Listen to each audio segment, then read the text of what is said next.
Thank you for joining me out here in the woods in the middle of nowhere. There's no civilization anywhere to be found. I've looked, believe me, I've been walking for days now, days and days, just to get here to shoot a video for you. I hope that you're grateful. No, I made that smart decision on a very hot day to come outside and travel. I had to actually walk quite a bit to get here instead of staying indoors where there was, I don't know, air conditioning. And all right, so today we're going to talk about the law of attraction. Now, I'm going to do this in a different way. I know there's a lot of videos about the law of attraction. How do you do it and what is it and this and that? But I discovered it without even knowing what it was. And so I'm going to teach you how I learned about it and how I made it happen without even knowing it. And I think what I went through is actually a perfect example of how you actually make it work without really putting a lot of pressure on yourself. So where I am right now, where I'm standing right now, is about diagonal from where I grew up. So I grew up about right over there, maybe a half a mile away. And when I was about 13 years old, my father had left the family, my parents got divorced, but he ended up building me a bedroom in the basement of our home. The reason why is because I was the older brother. I was kind of entering my teenage years now, and my other brothers, they were younger, and things just changed. So it was time for me to go off on my own. So he built me this room, and when I moved down there, I got my first TV that was just for me, and I had cable down there and everything, and it just became my sanctuary. It became a place for me to dream and think and be creative, and that's who I was and who I still am. I'm a creative person. Always wanted to be involved in the movie world, whether it was as an actor or writer. By the way, if you see Sasquatch behind me, just let me know. Just yell through your screen and say, "Mike, Bigfoot, he's right behind you." Anyways, so I was a creative person, and now I had this room all to myself to be able to just be who I wanted to be. At that time, got involved in comedy. And it turned out that I had the ability to make people laugh through comedy and do celebrity impersonations and all that. So that led to my dream. I wanted to be a comedy star. And at first it was a stand-up comedian, but then I discovered late night television. I discovered Johnny Carson, David Letterman, Jay Leno, Pat Sajak had a show at the time, which I actually loved. I loved that show. Arsenio Hall. So I watched them all. I found a way to do it. Even if it meant sitting there with the remote and switching between one show and the other, I just found a way to watch them all. And when I would watch them, I would dream that I was there, that I was doing that. That became my dream. I loved every aspect of it. I loved the fact that I could be on TV every night, that I could perform my comedy every night, do different characters and actually do them on the show where it made sense. Not just me standing on stage with a mic, but actually performing as these characters. I could interview celebrities and have different musical acts come on the show and all this stuff. And so in my head, I started to create my own TV show. Now, I was 13. And it became my obsession. I thought about it all the time. But I knew that it was a long time away from happening. I knew that, I'm going to have to be an adult. I mean, they don't put kids on TV and let them host their own shows or any of that. And how would I do that? I live out in nowhere here. I'm in the woods. What am I going to do? How am I going to do it?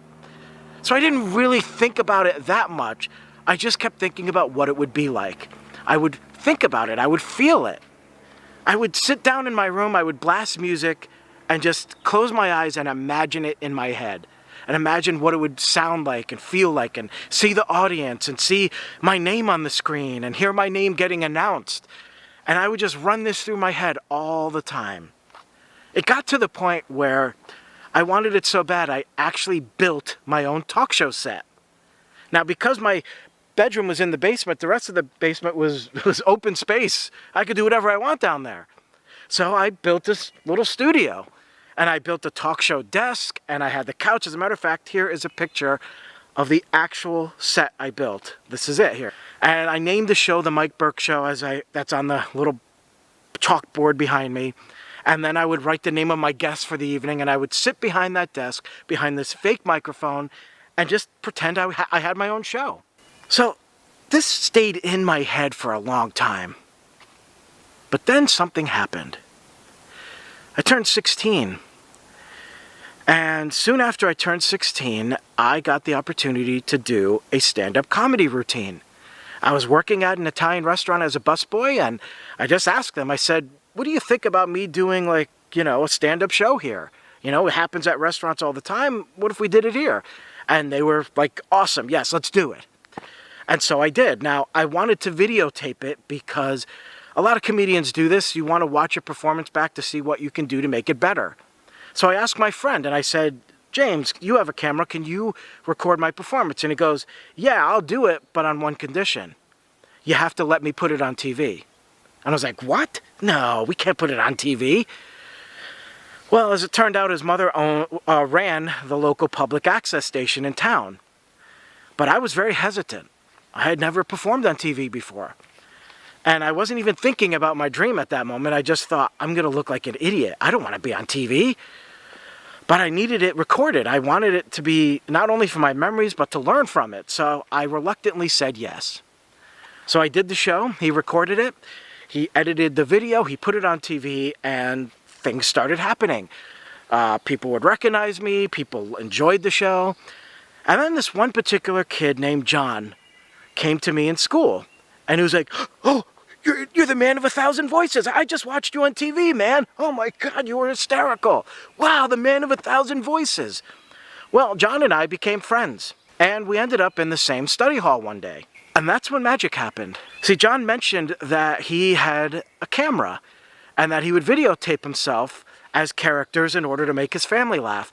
For example, he would dress up like Madonna, and at that time, this was the early 90s, Madonna was known for her Blonde Ambition tour where she had these cones over her chest. As soon as he mentioned that story, something clicked in me.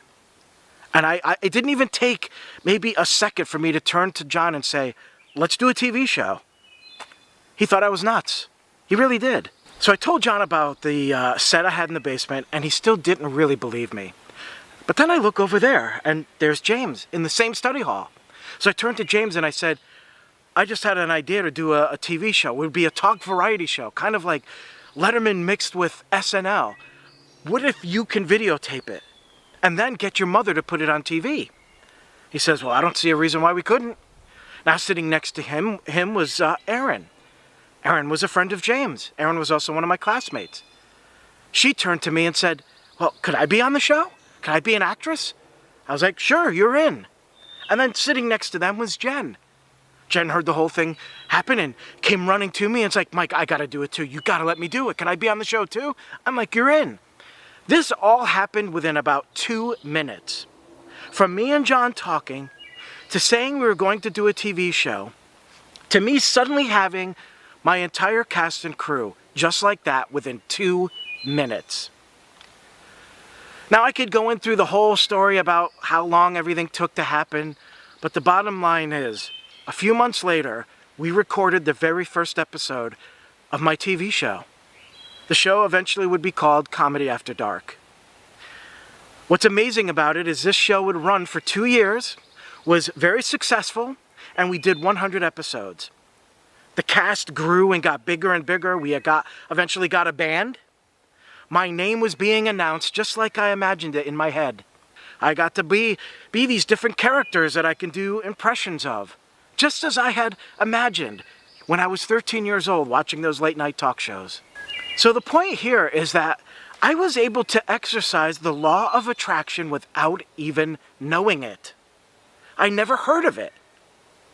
But that 13-year-old kid set his sights on a dream. And then he envisioned it. He saw it in his head all the time. What was the music that I was listening to at the time? It didn't matter. That's just it. I was listening to Pearl Jam and Robert Palmer and Huey Lewis and the News and Billy Joel and Elton John, Mariah Carey. It didn't matter. It didn't matter that it was not this angelic or soft music. It was just music. The point is that I sat down and then I closed my eyes and had a vision. I saw my future. I saw what I wanted and how I wanted it to feel, and then I would feel it. And it put me in a good place, and I felt good about it. I would do this every day. Every day. So it took 3 years for it to finally happen, but the fact is it happened. The right moment came. And when that moment came, it's like a switch. Just like that. A lot of people tell you what the law of attraction is, and they're right. But a lot of people give you all these different things of what you need to do and all these things you need to say. I didn't say anything. I didn't say, universe, God, I want a show, give it to me. I didn't do any of that. I didn't ask for it. I just saw it. I knew that at some point in time, it would be reality. I knew that I would have my own show, that somehow, some way, it was going to happen. I had no doubts about it. I just didn't know when. And so if you're getting stuck with trying to exercise the law of attraction and you're not able to make it work and you don't know how to make it work, get rid of all that crap. Get rid of all the hoopla, what everybody is saying, and just do it your way. The most important elements is to have your dream, to have your vision, to know exactly what you want, to then see it in your head, just close your eyes, whatever makes you feel good, whether it's silence, music, listening to a boring family member go on and on like I am right now, whatever it may be. Something that gets you into the mindset of being able to close your eyes and see it. Just see it and imagine it. And then when you're doing that, you don't have to think about how you feel because you're just going to feel it.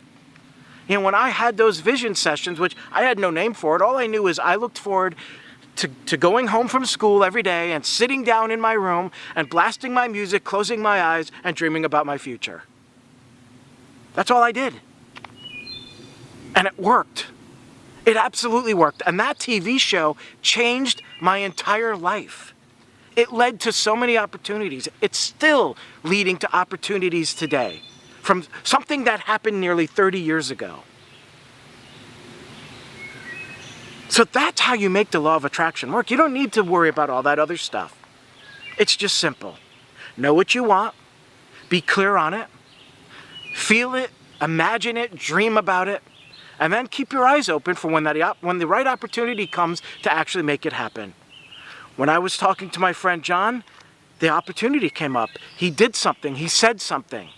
And that triggered something in my head. And it was the moment. And I knew this is it. This is it. It's amazing. It really is. I hope that helps. Thanks for watching. We'll see you again. You might not know this, but I actually design many different products that I sell for the home. I sell an electric lantern that is a converted kerosene lantern at Etsy, but I also create products such as mugs and clocks and pillowcases and different things like that. And at MikeMBurkeDesigns.com, you can actually purchase these designs on whatever product you choose. There are many things to choose from. These are all products designed for your home and also things that you can wear. Different designs like abstract designs, colored designs, whimsical designs.